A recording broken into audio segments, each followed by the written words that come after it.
That looks right.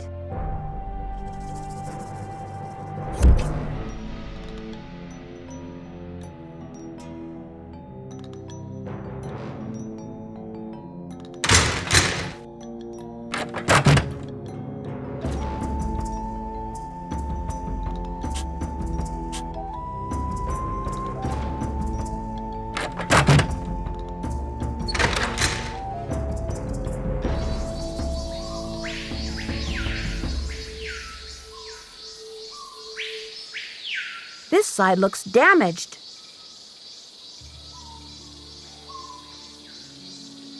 Looks like this side is missing a part.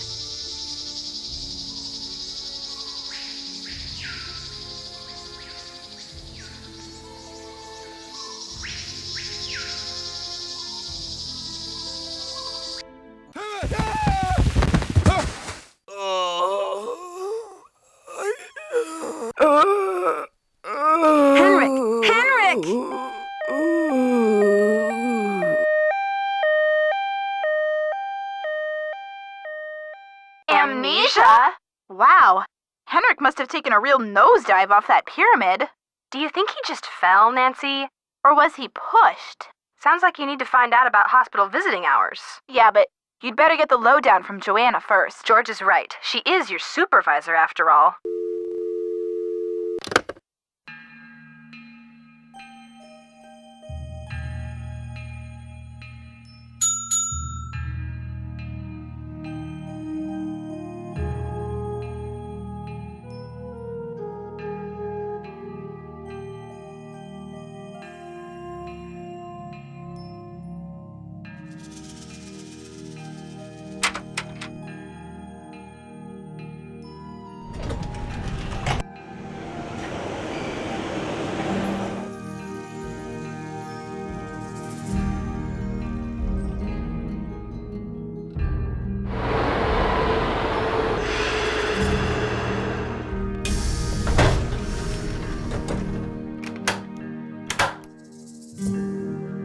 Hello, Nancy.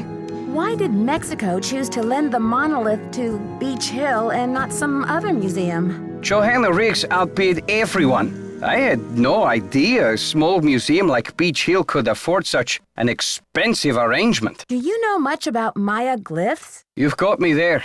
I know Spanish, English, Portuguese, and several indigenous languages, including Quiche and Nahuatl, but I have yet to learn the language of glyphs. Have you heard? The Bacal carving was stolen from the museum. Well, I heard the alarms going off, but it wasn't until Henrik called me that I heard the news. You don't sound very concerned about all of this. I was running late. I just figured somebody tripped a wire and I kept going. Whew. I'll need to alert the police so they can ask you some questions. I have diplomatic immunity, so I do not have to answer any questions. But I will, because I have nothing to hide. Don't you care about the disappearance of such a rare Maya artifact? That artifact was lost to me as soon as it left Mexican soil.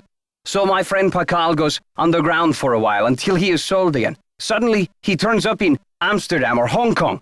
Unless he is rightfully repatriated to Mexico, what's the difference? Have you heard? Henrik Vanderheun fell off the pyramid at the museum. He's in the hospital with a mysterious head injury. That is terrible news. I hope it's not too serious. Do you consider Henrik a conquistador, along with Joanna Riggs and Sinclair? Henrik is a student of my culture and my heritage, not trying to buy and sell it. We don't agree on everything, especially not baseball, but I have nothing against him. I should get back to the museum. Goodbye.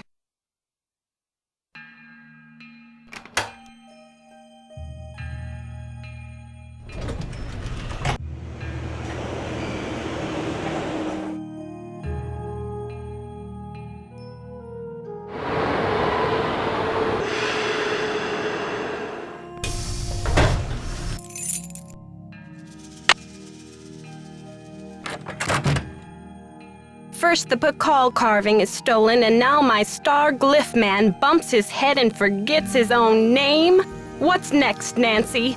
Del Rio pulls the plug on the monolith? The board clams up on my funding, my mother posts my old prom pictures on the internet. Take it easy, Joanna. I'm sure everything is going to be okay. What I need from you right now is action, not commentary, Nancy. Will you follow up with the hospital and see if there's anything we can do to get Henrik's marbles back? I'll call right away. You can also pick up Henrik's mail if he gets any. Keep the lab in order and just try to help me keep the entire museum from going up in smoke. I've got work to do. Carpe diem.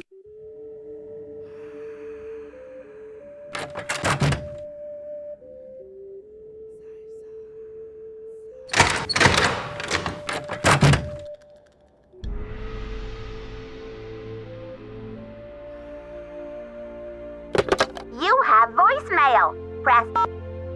This message is for Nancy Drew. Hi, Nancy. This is Nurse Bluefoot calling from Eleanor Roosevelt Memorial Hospital in regards to Henrik Vanderheun. I believe you're a colleague of his? Since Mr. Vanderheun was admitted, he has repeated your name several times in states of semi-consciousness. As we've been unable to contact any of his family members, we're hoping you might be willing to act as Henrik's support person as he begins the difficult process of restoring his memory. Please call me as soon as possible to discuss this. My direct line is 202-555-4000. Thank you. To replay messages, press 0.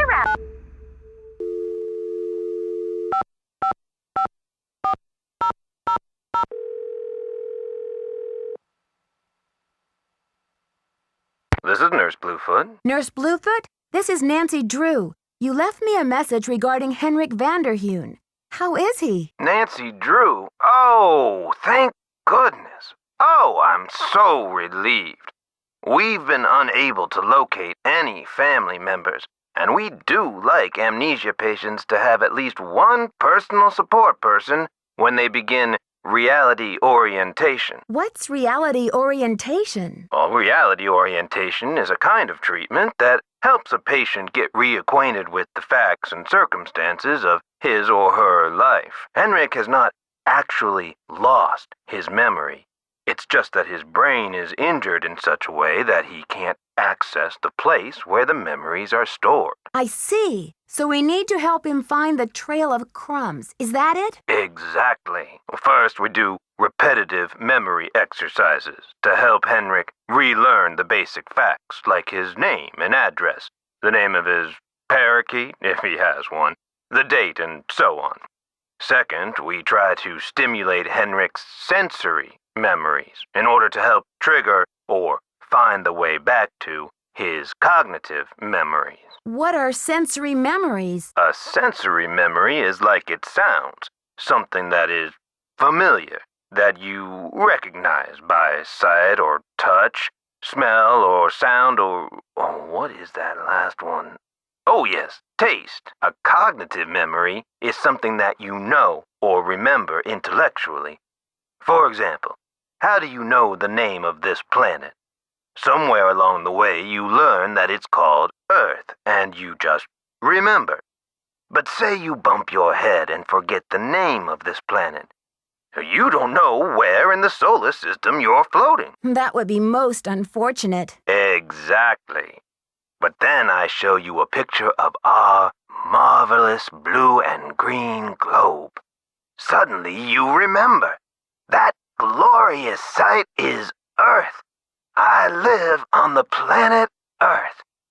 This is how a sensory memory can trigger a cognitive or intellectual one. I still don't understand where I come in. You can't help Henrik remember his childhood, but you can probably help him remember his work, and who knows where that will take him. All roads lead to Rome, as they say. One great tool is the Reality Orientation Board. This is a place to post information and pictures for the patient to look at over a period of time. You may want to bring in images or photos to place on the board. Things from the museum, perhaps. I see. Well, I'll be happy to help in any way I can. When are visiting hours? Visiting hours are 10 to 4 every day, if the patient is not engaged in treatment and if he seems stable. Great. Is there anything else? Just remember, Henrik's brain has been knocked around like a peanut in its shell. He may have attention difficulties, headaches, anxiety. Sometimes he may seem giddy, too. We need to keep these conditions in check. Don't push him too hard, or he may have some kind of meltdown. Thanks for the warning, Nurse Bluefoot. Be well.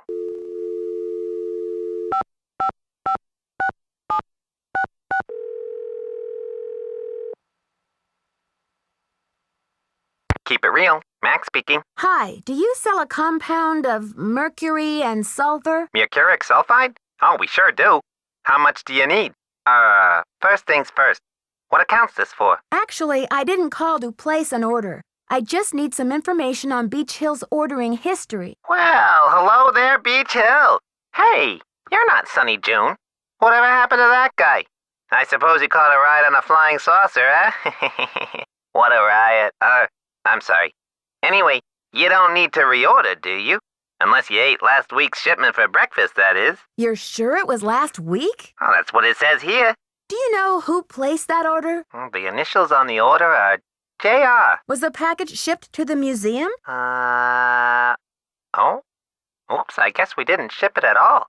It looks like the package was picked up here at the warehouse. So there hasn't been a hold-up at the distributor or anything like that? Hold up?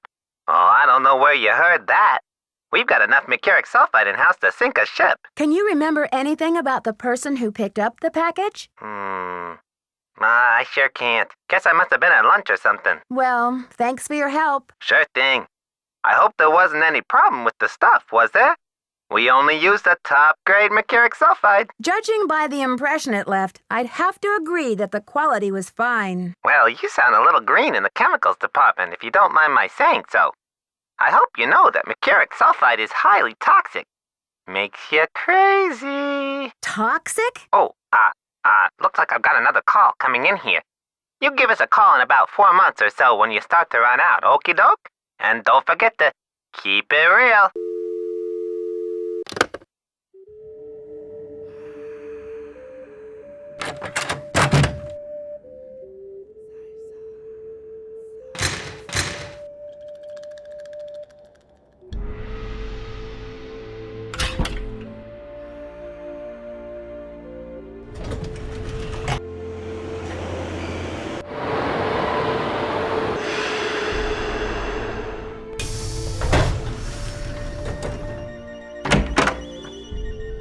You look familiar. Is it time for my snack? Hi, Henrik. I'm Nancy. We met at Beech Hill before your head injury. Beech Hill? Beech Hill is a museum here in Washington, D.C. The curator's name is Joanna Riggs. You were working there, and that's where your accident happened. Do you remember anything about the accident? Joanna Riggs. Is that the woman who called to pick my brain for an access code? Joanna called? What did you tell her? Where in my poor banged-up head would I be keeping access codes? I don't even remember my own birthday. So if you're here to squeeze me for details, you're wasting your time. Actually, Nurse Bluefoot thinks with regular visits, I may be able to help you get your memory back more quickly. How, pray tell, do you intend to do that? I'll visit, we'll talk. Sometimes I'll bring you pictures. Pictures? Well, isn't this nice? Come on, Henrik. You'll feel much better once things start coming back to you. I've got a picture with me if you'd like to give it a try. Fine, I'll do it. Great. These are Maya glyphs, like the ones you used to translate. Now, don't be upset if you don't know how to read them anymore. I can tell you what they mean. I know what they mean, dear. I wrote them. I'm sure you have written them at one time or another in your career. So, what do you think this is all about? The magician suffers yellow death. Your translator is sloppy. I should know. I am the author of the original work. The author? What are you talking about? That first glyph is the fool, not the magician. Furthermore, any decent epigrapher knows those glyphs refer to the infamous plague of oozing hives. A fitting curse for a fool, don't you think? I rather like it. Henrik, this note was found at a crime scene. Are you telling me you left it there? I don't remember. I'm investigating the theft of the Pakal carving. Please, Henrik, try to remember something. Who in the world is Pakal? Oh, my head. Oh, the pressure. I can't take any more today, Nancy. Okay, it's time for some memory therapy. Nancy, could you come back tomorrow?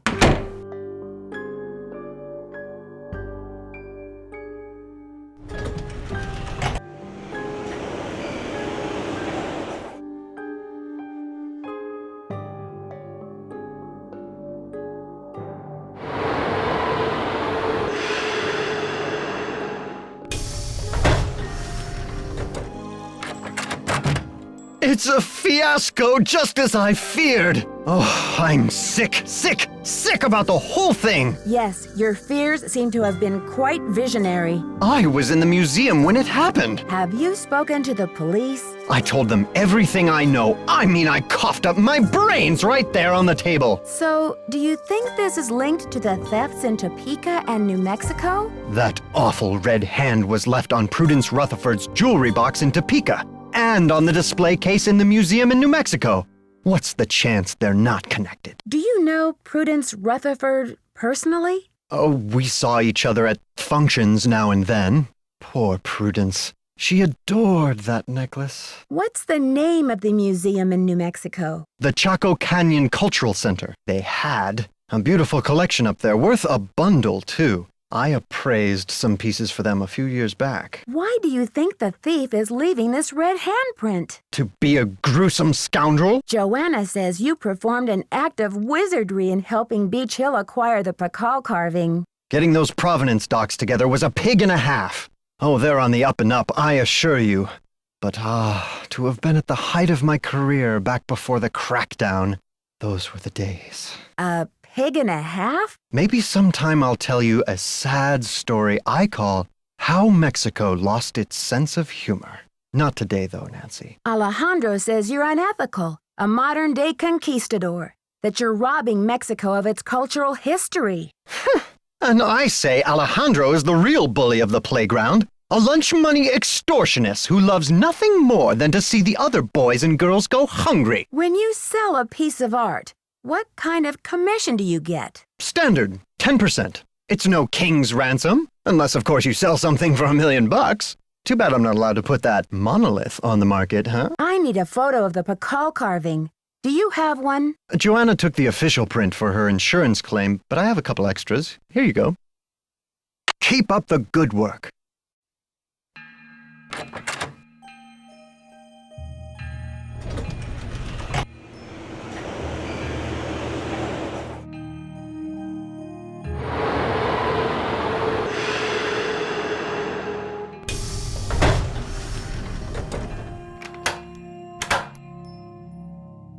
Buenos dias. Do you know what cinnabar is? The red powder that the Maya used? Sure, I know it. They use it at Beech Hill too, do they not? Cinnabar was used to make the red handprint that was left at the scene of the Pakal theft. What is your point? I think Joanna may have been less than truthful with me. Have you called the police? I don't want to jump to conclusions. Of course. Sister Joanna couldn't possibly be a thief now, could she? I should get back to the museum. Yes, you should.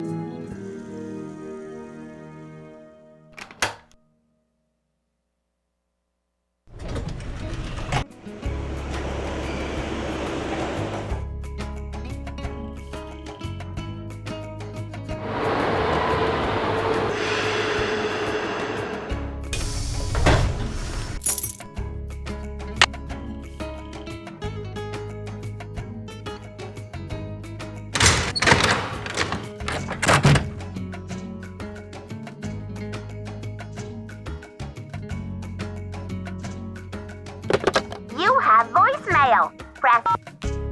Nancy, it's Joanna. The police are done giving me the 3rd degree, but now the board has suspended me. To make a long story short, I'm forbidden to set foot in the museum.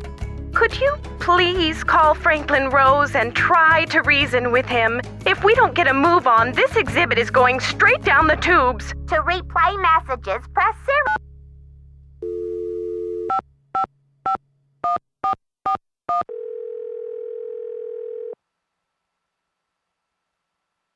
Boswell, Jackson, and Rose, how may I direct your call? This is Nancy Drew, calling for Franklin Rose, please. Just a minute, please. Nancy, you must be psychic. I was just getting ready to call you myself. Oh, really? Why? I feel I should apologize for the situation that's going on at the museum, dear. I really did think we were setting you up with a nice little internship, a breather from your casework, but instead it looks like we've fed you to the lions.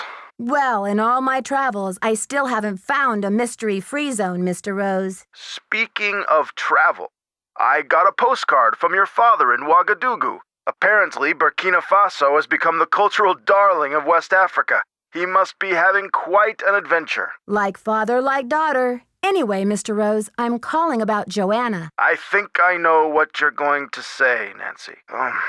Let me be frank. Joanna Riggs has been in the doghouse with the board for months. Her thirst for acclaim has led her to gamble the future and the reputation of Beech Hill time and again. Now that we've lost the Pakal carving, one of our most notable pieces, well, she's just got to be stopped. Don't you believe she's genuinely concerned about the welfare of the museum? Good intentions are no substitute for integrity and sound judgment, Nancy. Look, I've got a client waiting, Nancy. What we need now is for you to take up the slack. I've spoken to the rest of the board, and we've agreed that the best thing is to put you in charge. But, Mr. Rose, I don't think Joanna is responsible for the Pakal theft. She shouldn't be punished. She's not being punished, dear. In legal terms, we're suspending her in abundance of caution, so she won't do any more damage to Beech Hill's reputation or her own. We're counting on you to catch this thief red-handed. Ha ha! Just kidding, kiddo. If you can get the Pakal back, we'll see about giving Ms. Riggs another chance. That seems fair, doesn't it? It's a deal, Mr. Rose. Bye, kiddo.